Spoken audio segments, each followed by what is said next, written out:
not there right now. Not only does facial expressions set my son off, but simple scolding as well, even the smallest form. For example, if he's doing something he's not supposed to be doing, and I say, "Draven, what are you doing?" that instantly sets him off and throws him into a meltdown. And that sometimes can turn into a nightmare for me, because not only do I have 2 children with autism, but I have a 6-year-old with ADHD, who is always extremely hyperactive and doing things he's not supposed to. So when I get on to him, Draven thinks I'm getting onto him too. And that will cause him to go into a meltdown. The sound of Draven going into a meltdown sends Destin into a sensory overload. And all day long, that is a domino effect that is occurring. University of Wisconsin, Madison, says that mothers of children with autism have stress levels comparable to a combat vet. Sounds a little extreme, right? But unless you live it, you don't know. Some days, and I'm sure you'll see it within this 30 days, by the end of the day, I am so emotionally and mentally drained that I can't go on. But I get up the next day, and I start again. Because I have to. I can't give up on them. And I'm not only focusing on the negative things of autism, I'm just explaining what autism is these first couple weeks. I'm going to show the good stuff after. Here.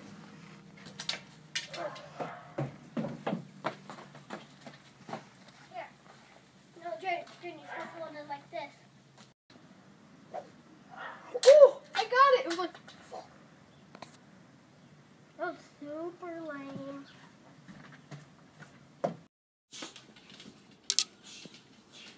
What? Stop! Stop! Stop!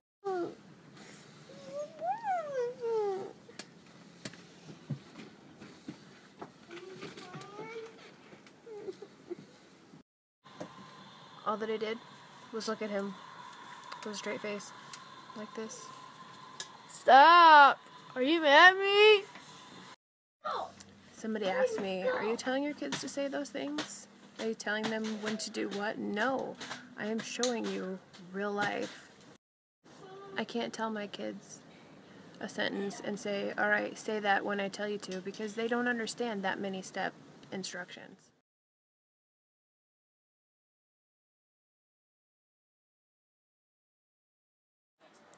Happy Easter, everyone. Here's a subject that I've never actually talked to other autism parents about, but I'm curious. Holidays and children with melatonin deficiencies who wake up before Santa and the Easter Bunny can come. Normally, your children go to sleep, and Santa comes, brings gifts, so does the Easter Bunny. I've never had that, because Draven, especially, always awake. Always. Last night, he woke up at 2 o'clock before the Easter Bunny could come and did not go back to sleep. Same thing with Christmas Eve. He was up. So I've had to learn to work around all of that. There's no, "Wake up, Mom, it's Christmas" moments. Instead, it's always been, "Stay in your room. Santa's here. I'll let you know when he leaves." For me. Just trying to have a great time enjoying everything.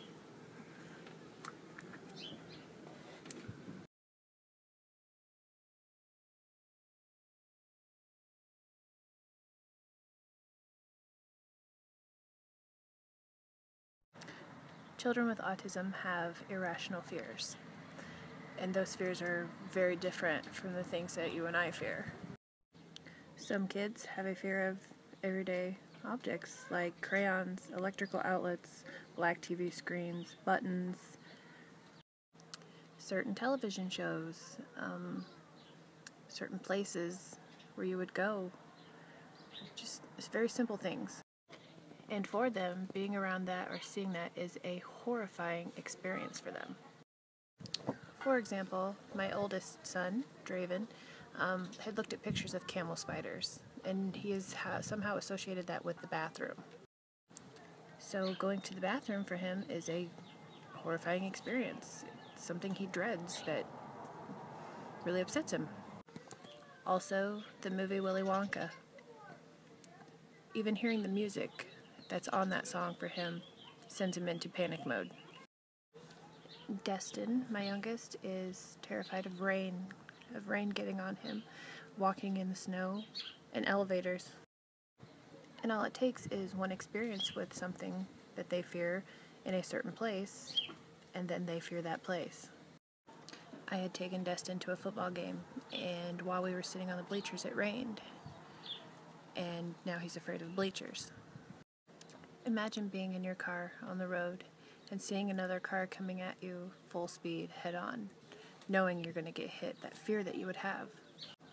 That's what it's like with them. For these everyday little things that they fear, they always see it as the worst possible thing. Now imagine having that adrenaline type fear hit you over and over all day, every day.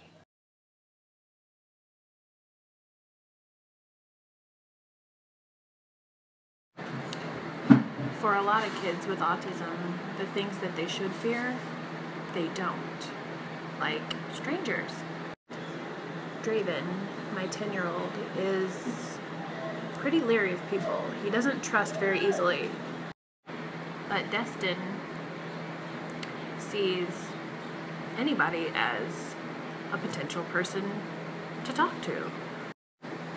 Especially if that person shows an interest in something that he's very interested in. That person is automatically his friend.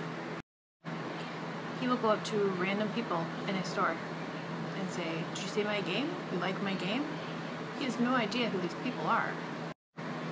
He could easily be outside and a kidnapper pull up and say, "Hey, I got this really cool thing, you'll like it, come on," and Destin would go.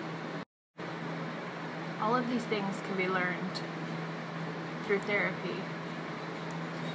But at the current time, I am only able to get speech therapy and occupational therapy for them.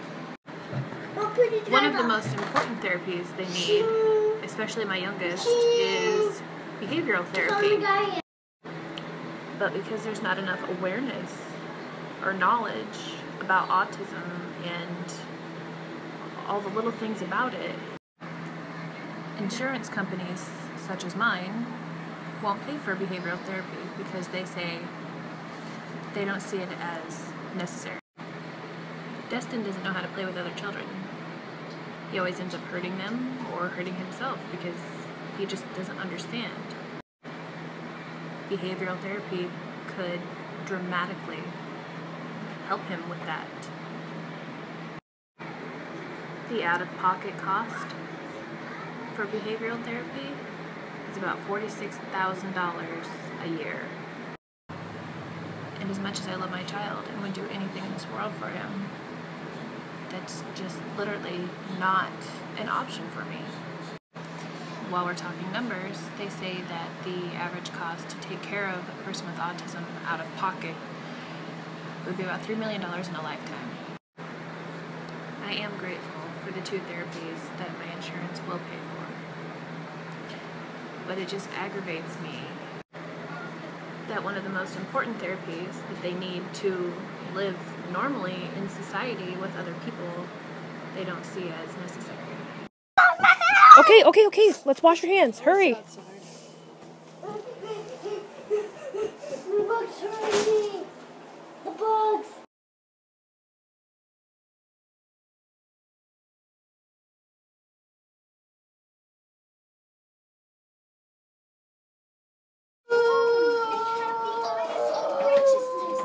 No one's even smiling. I feel so intimidating. And I like it. We Sorry. do that. What? Lessons? No, I'm sorry. Can be dangerous? Or what is better? Burgers or burritos? I'm sorry. Just say it right away. What's up with you? To get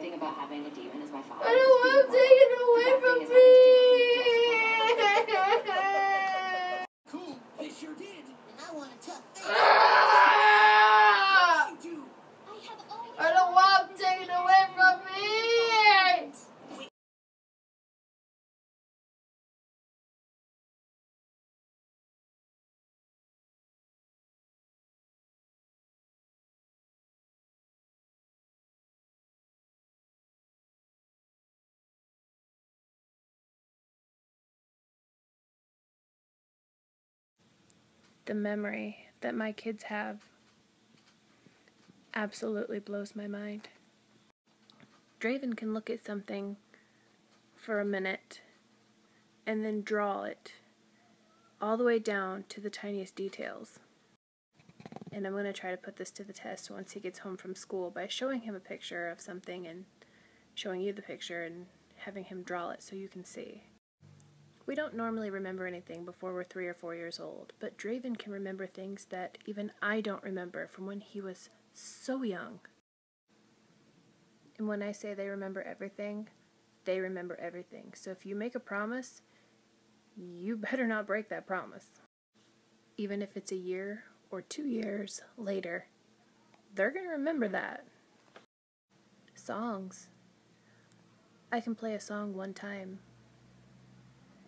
and they can remember the words. It is absolutely amazing, the abilities that they hold within. Movies too. They can watch a movie one time and the next time they watch it, they're quoting along with it. It's just amazing.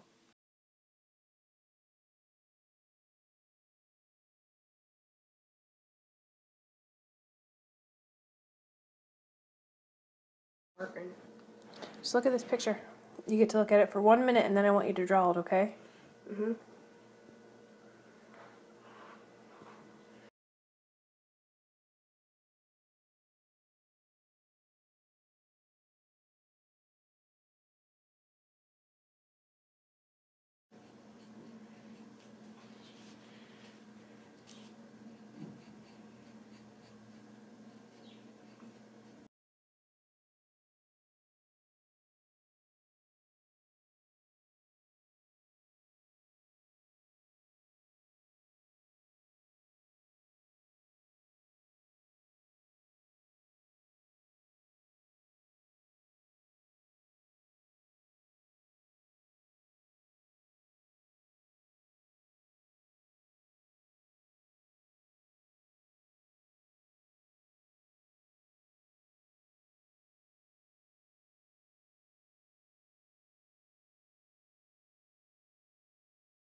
Okay, so we're going to do another little picture challenge because you guys got to look at it for 10 seconds and he got to look at it more, so we're going to give him 10 seconds this time.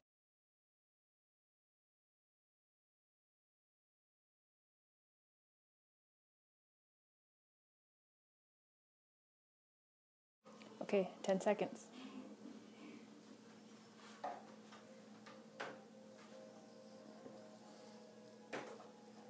Okay.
Draven always has to eat in the other room.